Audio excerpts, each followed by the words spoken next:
Hello YouTube, this is Kaito JR here, and I'm here just to tell all of you of what I loved about Ajin Demi Human. Just both the manga and anime, I guess, but mostly the manga because I love the manga. And as you all should know, the manga has ended about a year. Yeah, it's been a year since it ended with chapter 86. I still don't like the ending of Ajin Demi Human. I think it was still really rushed. But despite that, I just wanted to go through of what I loved about Ajin Demi Human. Yes, I did make a video about this, but I deleted it because I thought it was kind of trash and I didn't like it. So I just got rid of it. It's gone. And I think kind of the lighting in the video was also really bad, and some of the stuff I said was like, no, that's not really what I loved about it. I kind of just want to do a remake, but to give you all my actual thoughts on what I actually loved about Ajin Demi Human. Some of what I said in that video was okay, but I just wanted to just delete that, which I did, and just make a new one, a remake right here. So yeah, here I'm just doing that right now. Also that video didn't really get many views. Like, it got 50 in total by like over a year, so I just got rid of that. So whatever. But yeah, what I love mostly about this series right here, Ajin Demi Human, is the fact, like, I love the idea of immortality. Like, characters are able to come back from the dead and back just to life again. I know many like other series do that as well with their immortal characters. For example, like Attack on Titan, and not exactly that, but yes, characters that are able to get like gravely injured, like Titan shifters, and are able to come back via healing and stuff like that. But yeah, these characters are truly immortal until the only thing that can kill an Ajin is age. So when an Ajin gets to like a certain age, yeah, he will die. But yeah, other than that, of course, like an Ajin is pretty much like invincible. He cannot die under any circumstances, no matter what. Like, it doesn't matter if you are stabbed to death or burnt alive or just eaten by a wild animal or just like tear apart by a wild animal too as well. Why not tear, like, eaten up? But yeah, just like, it doesn't matter what happens to you, an Ajin will always like die, then reset into his original state. Doesn't matter. So yeah, like, an Ajin can never really be killed unless it's like by aging, which that's the only way. That's the only possible way an Ajin can die, just like from that. Or if you believe on what Sato said, the only actual way you can kill an Ajin is by decapitating the Ajin's head. If you remove the Ajin's head, then that original person of what you once were is now gone, and your body will just like generate a new head if the head is placed far away from its body. So an Ajin's regeneration process, if for example, if a limb is placed too far away from the body of an Ajin, like the largest piece of the body, like an Ajin cannot like retrieve it, so it had to like generate a new body part or new limb or whatever. And then yeah, so like that, that's what Sato was trying to do. He was trying to scare Kei with that. So but yeah, that doesn't really count for me because technically the Ajin isn't really dead per se, because Kei will still be there. Kei's original head would be gone, but it'll recreate like exactly the same head, like all the memories and thoughts and what Kei was having. Yeah, they will all still be there somehow. I guess like I said before some other video, the IBM is kind of like some sort of hard drive that it'll be able to save all of your data within that, so like all your memories, which is your data, into the IBM itself. So that is actually true, because when we saw like Sato and Kei's IBMs fighting with each other, they both of their heads clashed with each other, and we saw bits of their memories. So yeah, the memories are within the IBM. So yeah, I am kind of right there. So yeah, all the memories are within the IBM. If like an Ajin's head is taken off and it's placed too far away from the Ajin, so the Ajin cannot just merge back with its head. It'll just generate a new one, and all the memories and thoughts will be placed back inside of the head from the IBM. So yeah, the IBM is very important in terms of like resetting the Ajin and putting back its memories into its head, to the Ajin's head, just in case if it gets like decapitated or something like that. So yeah, all that stuff is really cool to me. I really like that a lot. I kind of miss talking about it. I kind of miss like looking forward to new chapters of Ajin Demi Human and talking more about that. But yeah, all I can just do is just make Ajin discussion videos and stuff like that. Like this one, for example, this is just a remake. I already made this one, but yeah, I'm just here we are here.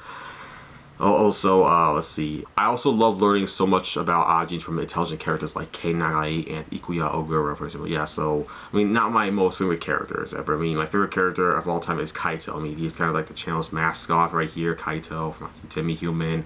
I really like him a lot. He's a really cool character, but I'll talk more about him afterwards. But right now I want to talk about Ikuya Ogura and Kei Nagai. Yes, the two most intelligent characters of all Ajin, Demi Human. I mean, we've learned so much about Ajin, mostly from Ikuya, of course, but yeah, we learned more about it from K, because we saw K training with his IBM, trying to learn more about it, because at the beginning of the series, his IBM wouldn't listen to him all that much, like the Black Ghost. I mean, the reason like the Black Ghost was just not like listening to K all that much was because like K left his IBM alone for a very long time, ever since like childbirth, because like yeah, the first time K ever died was in childbirth, when I guess like his lungs were bad or something like that, so he couldn't breathe, so because of that he died, and then he reset. Yeah, and then the doctors were amazed by this, and then they called him like, what was it, a miracle baby, something like that. So yeah, of course at the time they didn't think he would be an Aji, didn't consider that. I don't even know if those doctors even knew about Ajis at the time, because like around the time that was when Ajis were first being discovered. I mean, you think Ajis were around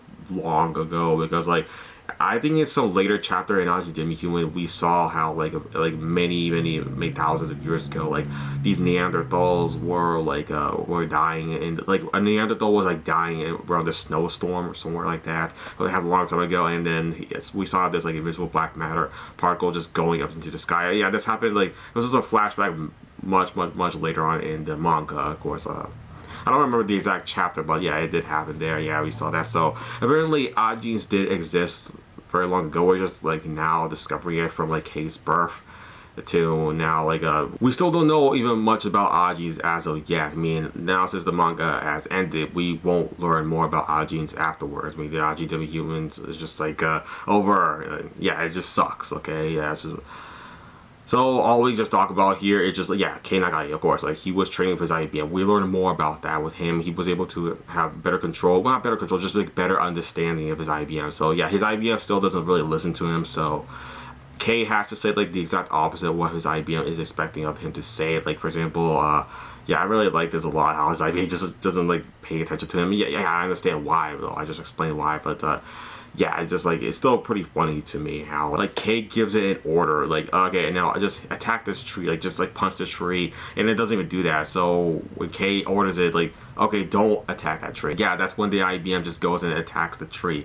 So yeah, the IBM, like Kei just says, like has an attitude problem, doesn't like listen, doesn't follow orders at all, just wants to do what he wants to do, is very independent. Of course, like that's what Kei does, just left it alone for so long. Like the IBM just does what it wants to do, doesn't listen to its Ajin master or anything like that. So yeah, of course, like and that problem is now of course long gone. I mean, like the IBM now does listen to Kei.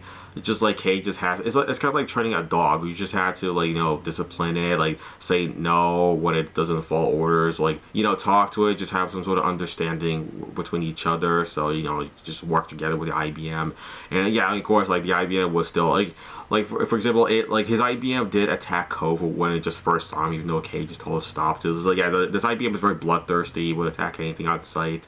So yeah, just like, I mean, Ikuya Ogura was almost like killed by Kei's IBM if Ko wasn't in front of him just to block that strike. It was when like you know, Kei and Ikuya like talked for the first time, they met. It was in the anime. Yeah, like Ikuya could have been killed. Yeah, it was in the manga too. Yeah, of course, like the IBM could have been the one to kill Ikuya right there and then. But then yeah, of course, Ko got in the way. He saved Ikuya's life, and then yeah, they still talked more about like yeah, just Kei needs to know even more about Ajins. It's just like what he is, like yeah, like about IBMs in general, but his IBM mostly. So yeah, like, of course Ikuya was there to help out with that, and he was useful for that instance, for that plot point right there. So yeah, let's see, anything else? Oh yeah, let me just talk about Kaito, because yeah, he's one of my favorite characters. Like I love how Kaito was just like he was like one of the main characters at the beginning of the manga, and then he just like disappeared into the shadows. Like we haven't seen him for so long. Until then he just like reappeared, but in prison, in juvenile hall, where we saw in the manga and in the anime as well, but mostly in the manga. Like yeah, in the anime, especially in season 2, like only 4 episodes were relevant in season 2. The rest were just like nothing. They were just filler. They weren't in the manga at all. I don't know what any of that was, like who wrote any of that stuff. Like yeah, I don't even care about season 2 at all. Like yeah, most animes who get season 2 is kind of flop a lot. Like The Promised Neverland flopped. I think Ajin Demi Human, even its manga, like the ending kind of flopped as well. I mean, I don't really like the ending that much. Like I kind of have some like different opinions on that ending now. I mean, maybe when I did like the video on like my speculation for chapter 140 of the Attack on Titan manga, yeah, like I said, some stuff like maybe I'll be excited for, but now, nah, like, I don't really like the ending of Attack on Titan. I think that was kind of crap. Yeah, so Ajin Demi Human had a crap ending as well, but you know, I mean, Kaito, and also Kaito, I'm not sure where he even went at the end of the manga. I think he just went to go find like some sort of new job because, like, yeah, Kaito, Kei and Kaito were childhood friends, and Kei was told by his mother to not hang out with Kaito anymore because Kaito was the son of a criminal, and his mother wanted Kei to, you know, be able to achieve his goal to become a doctor, which is what Kei wants to do too. So because Kei wants to become a doctor just so he can kill his little sister's illness, and he can't do that if he's like best friends with Kaito, who is the son of a criminal. I mean, we don't know who Kaito's father at all for some reason, but yeah, I mean, it's just like, yeah, he's the son of a criminal. Ritu Nagai, Kei's mother, doesn't want Kei to hang out with Kaito, so yeah, he just told him not to do that anymore. So yeah, it's just like, but still, I like Kaito a lot. Ritu didn't know what she was talking about. Kaito's a great character. He will always be there for Kei, and really for anybody in that matter. Because yeah, I mean, we saw Kaito's backstory in chapter 69. Yeah, I remember that chapter because that's one of my favorite chapters because you know, it's a whole Kaito like chapter. We focus on his backstory. We get to know even more about him, which was really cool. I mean, I think that was like one of the first chapters I reviewed on this channel for, you know, for that manga, Ajin Demi Human. It was like about Kaito. It was literally entitled Kaito, the chapter 69. That was the first one I did as a review, and then I reviewed like all the chapters before chapter 69, and then after it as well. So yeah, that was pretty cool there. Yeah, so I think that's pretty much everything I need to talk about here with this video. I mean, yeah, I love Ajin Demi Human. I love the immortal characters. I love Ajins a lot. I love Ikuyogura and Kei Nagai as characters, and I think they're really cool characters.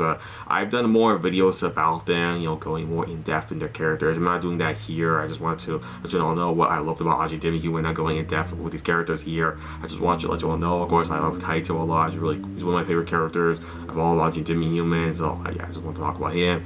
Also Sato, yeah, he's pretty cool as well. I mean, he was a former Marine turned into an Ajin, like a freedom fighter, then a terrorist. Pretty much, it's pretty much a terrorist though. He just wants to go around, like, he sees the entire world as a video game. He just wants to kill characters. Like he's like the main character of a video game himself though. Like he just like die, come back, you know, sad, die, sad, die, sad. Yeah, so that's him right there. He has multiple lives. He just keeps on like killing. Wants to have fun until at the end of the manga he gets like locked up in this like ice chamber or something like that. He's just frozen in there for like until like the next 200 years in the future. He'll be released. Yeah, that was a pretty crappy end to Sato as a character. I mean, you know, I thought like the anime was pretty crap, but like the manga, like his ending, yeah, like that shit was rushed as hell. Like Okuyama was gone. Yeah, I definitely did not love that. But yeah, of course, this video is about what I loved about Ajin Demi Human, not what I hate about it. I mean, I did make a video about what I hate about Ajin Demi Human, mostly the ending though. What I hate about the ending. Yeah, I made a video about that. It got like 1,000 views. That video was like one of my most popular videos on my channel. So yeah, make sure y'all go check that out, that video. But yeah, that's pretty much everything I need to talk about in this video, everybody. What I loved about Ajin Demi Human, all that good stuff. Yeah, so make sure you all comment down in the comment section below, all that good stuff. But yeah, that's it for the video, everybody. Thanks for watching, and bye. Yeah, so bye.